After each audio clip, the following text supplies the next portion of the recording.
What's going on, everybody? So things are a little bit different today. As you can see, if you're on YouTube and as you read, I have the Live with Grace or Live with Grace host, um, Grace here with me, and it's a little different. So instead of me interviewing her, she's interviewing me. Okay, this is legendary history making podcasting right here. First off, this is my first interview ever. Period.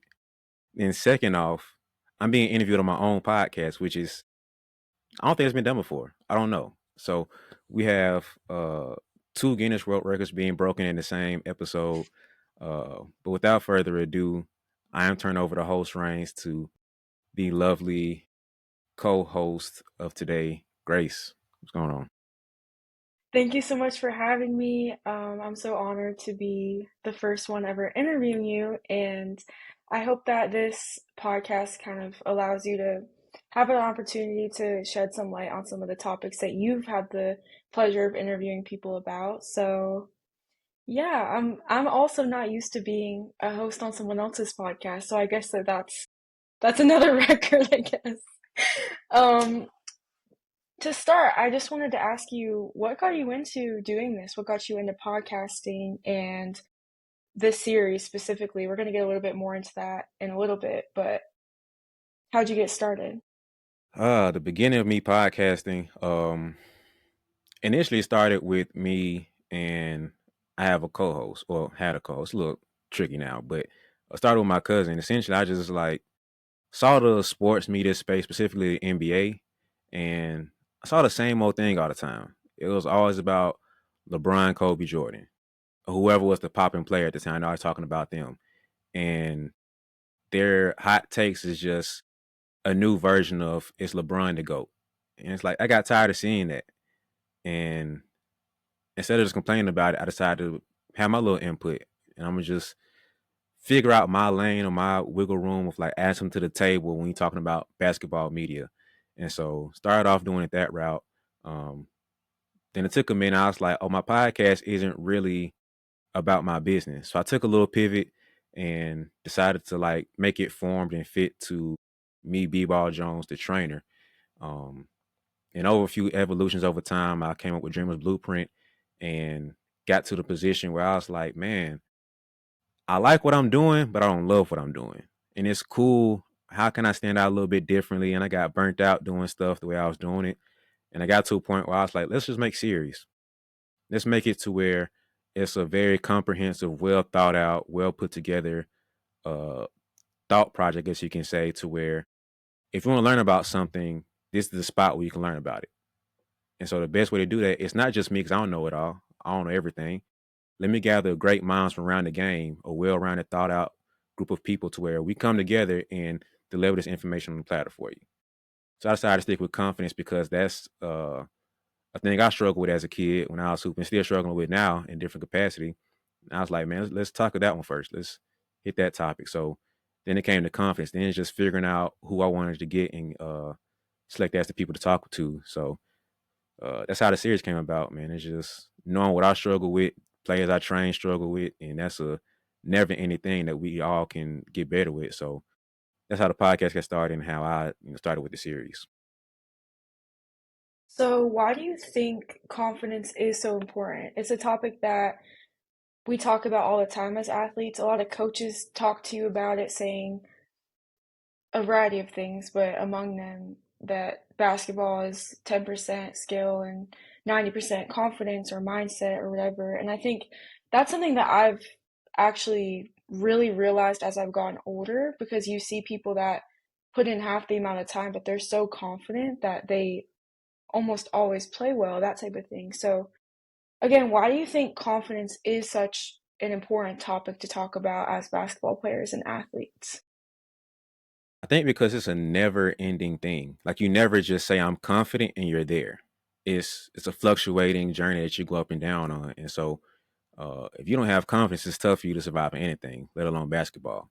And so when it comes to the mental game, that's one of the key pieces is being confident. And listen to the series, I define confidence as trust. So self confidence is self trust. And if you don't trust yourself to perform and do well, it's hard for you to actually perform and do well. And so because it's Mhm. not I've been confident and I'm there, you always have to battle it. It's a daily challenge, it's a weekly challenge. And so when you're fighting with your confidence, you have to wake up every day, decide to be confident, continue to put the work in to be confident. And because it's just not I've reached this point and I'm there, and like I'm a champion. Once you become a champion, you can't take it away from me. So once I get that championship, I'm forever a champion and I'm done. Mhm. But confidence is in the same way. You have to wake up every day, every morning, and choose to be confident. Keep working on your confidence and fine tune it. So I wish it was a little bit easier, but that's not the way it's set up. So that's why confidence is such a big challenge, man. And living in the world we have now is people are trying to take your confidence away from you. The way we live in now is always this comparison game of not being enough. It's not having enough, being enough, thinking enough, saying enough, whatever. So in today's age, what we have now is just this big battle of keeping up with the Joneses. Not trying to be funny there, but keeping up with the Joneses in just that game we play all the time. So I wish it was a lot easier just being confident and staying there, but that's not the way life is set up for us. Yeah, it definitely is. I feel like a lot of the issues that people face, not just athletes, are rooted in not believing you're good enough or always questioning yourself if you're doing the right things. Because, like you said, it's like everyone lives these different lives and has different things that they're pursuing. And even if you're pursuing the same things, me and you might go about it a different way, you know? So, how do you think that confidence translates past basketball and translates past sports, or even how your confidence outside of basketball can translate into the game? It's just a level of knowing you've done something before. So once you've built up to know I've reached a certain point in certain things, it's not too hard to believe I can do that something else, especially if you put the work into it. So if I built up the work to be a great podcaster, it's not too hard for me to feel I can be confident in doing somebody's hair because I know I put the work in and I figured out took the hours to study and research how to become a good podcaster. So the confidence isn't necessarily just a given; it's the fact that I know I can figure it out. So I feel confident in my ability to figure things out. So that's why a lot of athletes transition well in afterlife of sports. Once the career is over with, you've had hours in the gym. You know what the hard work is. You know how to get up and be disciplined. That's not something you just turn off when you're done hooping or playing football or golf, whatever. You just translate that to a different field, a different genre, and now you're able to figure it out when it comes to real life stuff. So it's easier to say, I think confidence just transfer that easily, but it's easy to make it translate when you've done the work to build up the confidence in one area. So yes, you're a great hooper, but did you get that off of hard work? Did you develop the time and consistency to be in the gym like you need to put the reps in to where you can be confident? And if you have, then it's a lot easier for that confidence to translate to other things now. For sure. It's like your work habits that you develop from being on a team for so long translate to almost anything. Like, I feel like that's what's given me somewhat of the confidence to, build a podcast, build a brand, because you just learn that you can figure it out no matter what, because you know that I can go on YouTube. Like, I learned to dribble and I learned a lot of my basketball skills going on YouTube, so I can do the same thing for podcasting, or I can seek out mentors and coaches for other areas of life, just like how I do basketball. So, what have you learned from this series, from talking to all these people? You've talked to college athletes, you've talked to college coaches, you've talked to people that work in all different areas of the industry. What have you learned to be some of the most important parts of building confidence? If you're just a normal athlete, okay, I want to do a couple things to just help my confidence. What have you learned the absolutely must do steps for building confidence? Mm. So I talked about that in one of the last episodes I did, and I believe there's like a prerequisite or like a pregame warm up before we get to confidence. One is being self aware, and two is just being, courageous and bold to do it. And so knowing who you are, where you are, having that self awareness of realizing like, okay, I'm a great shooter, but my ball handling isn't that great. That's self awareness. Then be bold enough to say, oh, I'm gonna go out here and try to develop my ball handling now. Is that pre work before you get confident? And so, in order for you to trust yourself, like I define confidence as, first be aware that I'm a great shooter, but I suck at ball handling. All right, cool. It's not being judgmental about it. is being aware of what's going on, so you can realize and analyze what's going on. And then from there, it's like, man, I know I suck, but like, do I want to take the time and look embarrassed in front of my teammates, look embarrassed in front of my friends to be a bad ball handler? But you have to start it from the bottom. So be bold enough to say, all right, I'm gonna take this L in the beginning, transition to being decent. Okay, now I'm good, now I'm great, and now I'm excellent. So being self-aware and being bold enough to actually try is like the prerequisite of confidence, in my opinion. And you talked about a sense of self-awareness, which kind of comes with also a sense of humility of saying, this is where I want to go, but this is who I am right now. So how do you still carry that? How do you transition from being humble and being self-aware and saying, I'm not good as I want to be in this area, and then you finally do build those skills? How do you walk that boundary? Because I feel like sometimes when you do build skills, you still have the mindset that you had when you didn't have those skills. You know what I mean? Because you see athletes all the time, I've experienced this too, where you put in all this work doing a skill, but then you're still nervous to do it when it actually comes game time, or you're still nervous to, step into the confidence and the boldness of who you really are as an athlete. You kind of like shrink yourself in a way because you're still in that old mindset. So, how do you think that you can cross that boundary while still having a healthy sense of humility? That's the tricky part. It really just comes down to same way like you would in training. You kind of get shifting from training, like if you want to get better with your shooting, you go from taking just reps and reps of shooting to transition to being a little bit more game like. And so whatever you're trying to develop your confidence in, start to transition it to being a little bit closer to what that'll be like. So if I'm a stand-up comedian, I'm not just gonna keep telling jokes to myself in the mirror. I might start telling a friend or two. Then I might tell 10 friends and families and friends. And just build up to where I'm doing arenas. And so if you feel insecure and still shy about it and have that boldness yet, take one step forward. Let me start talking to my friends. The closest friends I know I can feel a little more free around. And then start having a little bit more and a little bit more. And a couple of strangers here and there mixed in. So it's 20 people, half friends, half strangers. Go to a little late night spot, like a karaoke bar or whatever, do a couple jokes. So it's just slowly progressing yourself out of that comfort zone or expanding your comfort zone to where now, instead of being insecure little B, just I don't know how to shoot the ball. Like, no, get it closer to being that next step of game, like to where your confidence grows with it too. So, I mean, that's just part of being bold is figuring out the levels of bold you can jump. So I'm not going to jump 10 feet across this gap between one bridge to the other. It's like, nah, let me just take one step. Okay, two steps, now three steps. Just a little bit of mindful many steps to get a long way to get that progress versus just one big bold leap. So I think we overestimate the baby steps and or overestimate the big steps and underestimate the baby steps we can take along the way. For sure. I think it kind of goes back to the cliche of like getting 1% better every day or just focusing on the process and all that. But have you ever experienced where you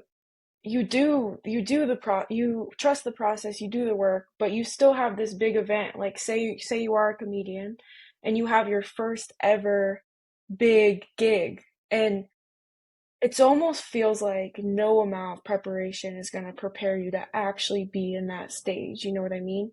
So if you and it's like, yeah, I could keep taking the steps, but at some point you kind of have to take the leap too. You kind of might never feel fully ready, and that's honestly what I've learned to be one of the traits of being successful is sometimes doing things before you're fully ready and doing them boldly and doing them confidently. So, what would be your advice for somebody that is in that state? In a basketball context, it would be like going to play your first college basketball game. Nothing, you can do all the preparation for the summer.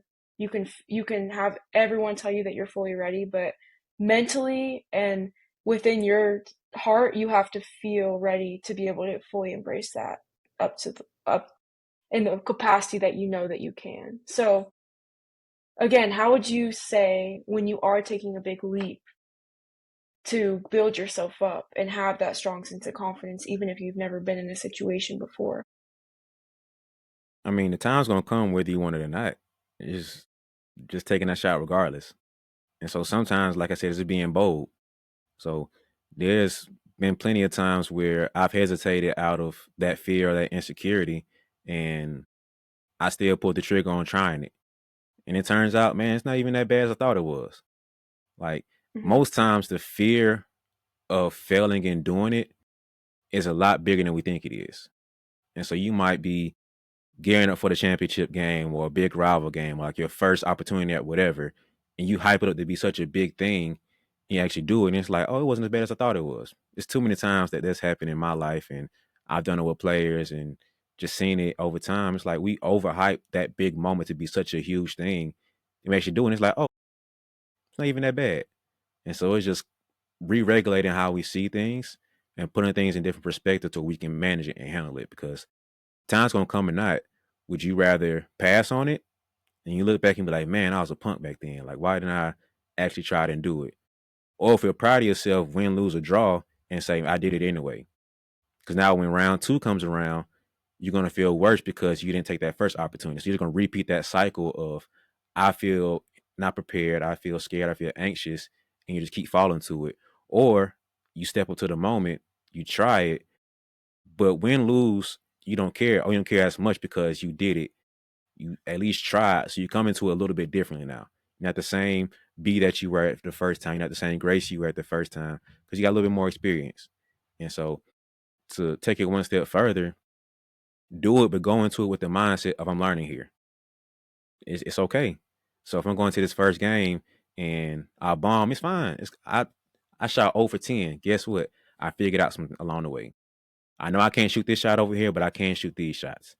I figured out I can't play well against a big guard, but I can do better against small guards. So now you're coming into it with more of a student mindset. So it's easy to take the wins and the losses because you just come into it trying to evaluate your game and study and learn things along the way. So just take that shot regardless, but take into the mindset that you're trying to learn and be a student as well. Yeah, I think the learning part is so important because it takes the pressure off of you to be perfect. I think one thing that plays a role a lot, not just with athletes, but with anyone, in building a skill or trying to get to a place that you want to get to is two things: perfectionism and caring about what other people think. And I think that those are the two things that cause have caused me at least, but cause people to not take that leap is they don't want to look like they don't know what they're doing. They don't want to look like they're not prepared, like they're not good enough, and they're afraid of messing up because they want to be perfect. So I think just like what you said, just taking that and truly embrace it's simple, but embracing that mindset of just I'm learning here and I'm growing here because like you said, I think it's always better to live with no regret and to just try it at least than to sit out. Some people say, and I don't know if you agree with this, but to do something that you're afraid of every day. And I feel like that's something that's also important in building confidence. So I want to go to what you said about perfection. And not to offend you, but I think people use perfectionism as an excuse to not do it. Hmm. Because I think about perfectionism, I think about the Kobe's, I think about the Steve Jobs who are just fixated on getting things perfect, but it's not, I want to get this perfect, so I'm scared to do it. It's no, I'm gonna keep repping out because I'm chasing this perfection thing. So 98% is not good enough. I'm gonna keep repping out because I'm trying to get 100. And I think the ones who are actually that the definition of perfectionists are the ones who are attempting and keep trying and keep iterating. And we're like, bro, that's good enough. Like we think about Michael Jackson, it's like, man, where you doing the spin, you're killing the spin move, bro. Nobody's even close to your tier of doing the moonwalk. Like, why you keep repping out? Why are we still here practicing? Because perfectionism is keep changing that hamster wheel because it's not good enough yet. And I think a lot of people say they're perfectionists, but it's really just a mask of the insecurity of not wanting to be their idea of perfect. And I think perfectionists are usually the ones who keep chasing it and it's not good enough. But it's like, bro, you're already like you have a 99 in class. Why does 100 matter so much? We all know that kid who just like, oh man, I don't have 100 in class. It's like, bro, nobody else even has a B. Like everybody has C's. You're the one person here with 99. So it's that internal drive of like, this isn't good enough, but that's what makes them so great. It's the elites of the elites who sit here and look at this painting, and Picasso's like, this is cool, but it's not enough. Like this is, I like it, but I don't love it. I think those are the true perfectionists. I think most times, and I was like this too when I was younger. I used to be like, I'm perfectionist, so I don't want to mess up. But I think a true perfectionist are the ones who take it in stride and say, I'm keep working, I'm keeping myself in the lab and perfecting my shot. Like Steph Curry's perfectionist. Like, bro, you're the best shooter ever, bro. Why are you still training? Like, stop. You've already won. You are the cheat code. Why are you still going? Because for him, he's chasing greatness on a different, like a different threshold that he's in. Like, there are tiers of greatness. He's at the top tier when we're talking about being a perfect shooter. Kobe is the epitome of being a perfect gym rat because it's not enough for him. It's like a lot of times people use that, I'm perfectionist, so that's why I haven't started the podcast yet. I'm perfectionist, so why I haven't started the clothing brand yet. I haven't started whatever yet. And it's like, just say you're scared, bro. I think that's a mask that we use to say I'm scared, I'm nervous. And it's like, it's cool to just be nervous and scared. Like, we don't have to put on this facade on perfection. It's not ready yet. I don't have the mic. I don't have the lights. And it's like, bro, my podcast was terrible. If you go back and watch like earlier episodes of my podcast, okay, don't do that first off, because I don't like them. They weren't good. But comparison of then to now, I wouldn't have started anything and be at this point if I didn't start then. Because I just knew it wasn't gonna be perfect. And I knew I was gonna change along the way. And so I think we overestimate the idea of being perfect or being perfection. It's like, bro, just start. You're gonna make progress, you're gonna change things along the way anyway. But true perfectionists are the ones who are just, it's never enough. And I'm gonna keep working versus I'm so insecure and scared of failing, so I haven't started. So I just hit certain terms and I'm like, I don't fully agree with what we're defining it as or how we're labeling it. And perfectionist is one of those few things that I just like, I see it a little bit differently. So it just goes back to confidence and just not feeling bold enough to kind of try it versus it's never enough for them. Yeah, I think I align with the definition of perfectionist that you just said. I think maybe it can take multiple forms of, I think overall it is a mask for fear because even those people that, you're consistent, you want to get it perfect before you leave the gym, I used to have this routine that I did at the end of every workout where I had to make four layups, they couldn't touch the rim. Then I had to make two free throws that couldn't touch the rim, and I had to make a three. And if any of those touched the rim, I had to restart the whole thing. So sometimes I would be there for like a really long time. And honestly, same with school, same with a lot of things. There's a lot of times that I'll keep drilling something, I'll keep working on something until I feel like it's perfect. It takes someone being like, Grace, like, you're good. And I almost think that, and I actually did a podcast on this. It was about Kobe Bryant mentality. I think it was called Is Obsession Necessary for Success? Because I think it's played a big role in my success of really taking my passion to the next level, being obsessed, like really buying into the Kobe Bryant mindset. But I also think to a certain point it can be a bit unhealthy at times because at some point, in order to fully be confident, you have to be able to step onto the court and say, I'm good enough. And if you can't flip, I think that what Kobe had is that he practiced and he trained and all of this like he was, like they say this and it might be cliche, like he was the worst player or whatever. And then when he stepped onto the court, he was the best player ever.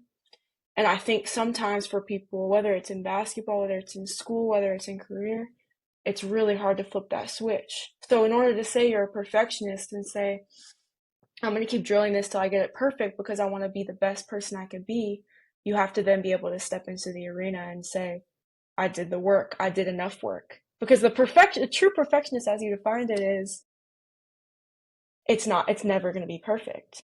It's never going to be, in a sense, it's never going to be good enough because if I hit these shots and did these skills perfectly, I could still do more of them. Or if I didn't, I can keep doing it till it's exactly. And it's like a bit these qualifications are made up in our mind. And like I said, I do think that it plays a really important role in becoming the best athlete you can be because like you said, some people will say, Steph Curry, you can stop shooting now, but that's what pushed him to be the best shooter.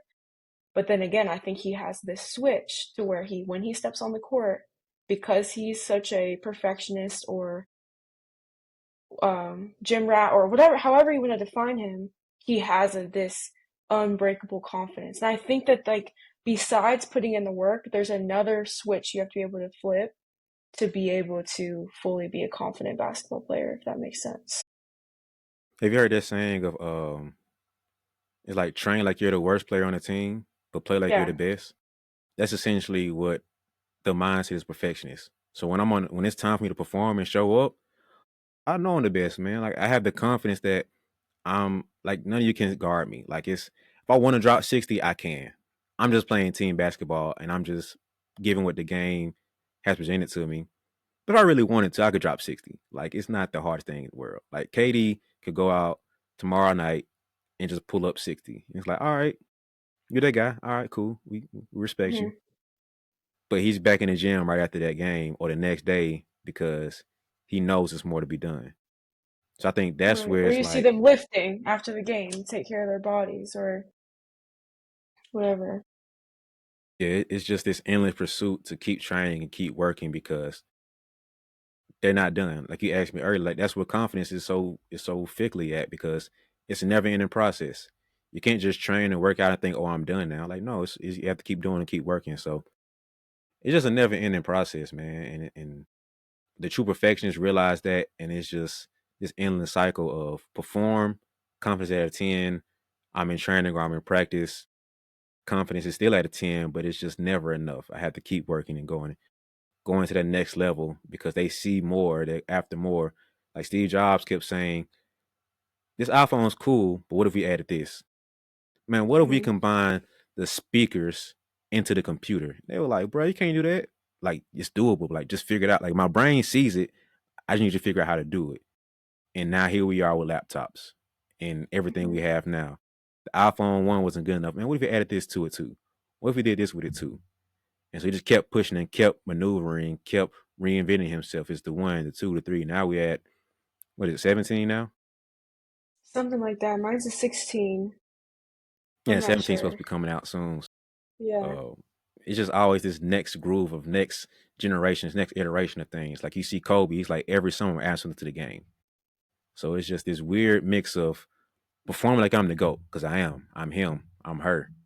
And Taraji said, man, can none of y'all guard me for real, man? Y'all cute. Little kids out here, man. But I'm DT. You feel me? Hmm. She stepped out there with that confidence. But she was still training, still working to keep being it and keep proving it and keep showing up the next day. So that's kind of where I feel like those people separate themselves. Like, yeah, I'm perfectionist, but it's perfecting because it's something else I can fine tune and get better at. For sure. So, how do you hope to, with this series, through all of these interviews that you've done with people, and including this interview that I've done today, how do you hope to inspire confidence in others and other athletes and help them in their own lives with this series? Essentially, make it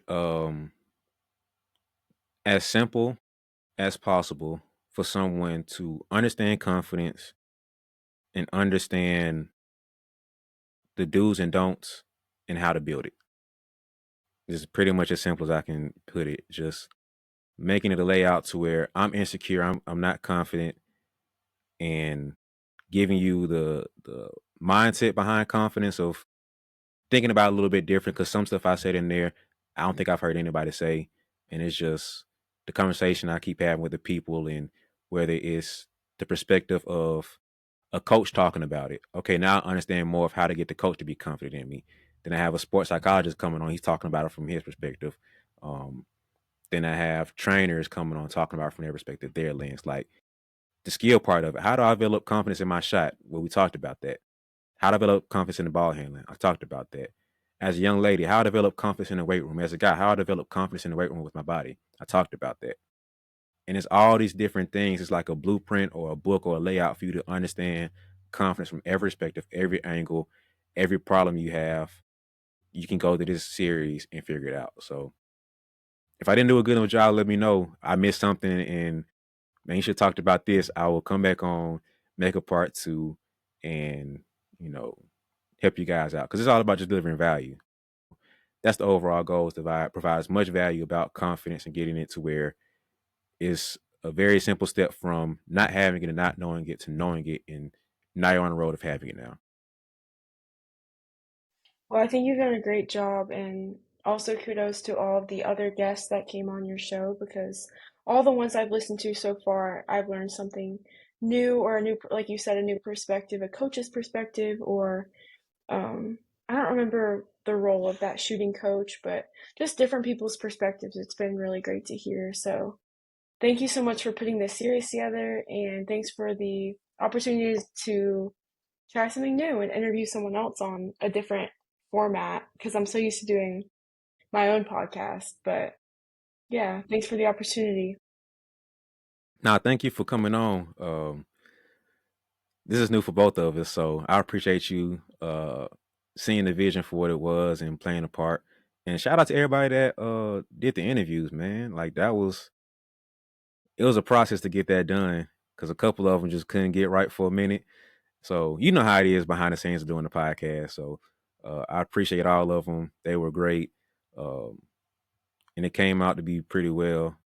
So I appreciate all of them. If anybody watching, listen, like the post, shared anything, it means a lot. So appreciate the listeners and viewers too, and thank you again for putting a bow on this, man. So this is it, man. I'm done. Like I'm tapped out right now. So if y'all want something else, like I said, if I missed something, let me know, and we can double back and try to fill in the gaps that I might have missed. So, um, anything else?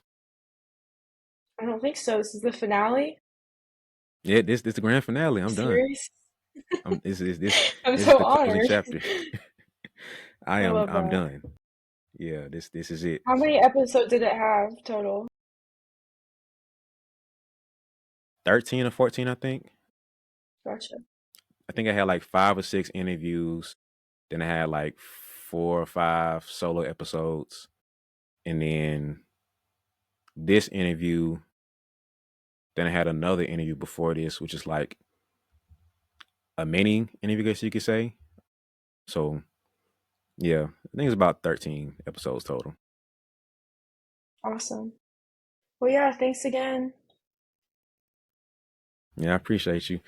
But that's it, man. Like I said, I'm done. You too. I appreciate you guys watching and listening.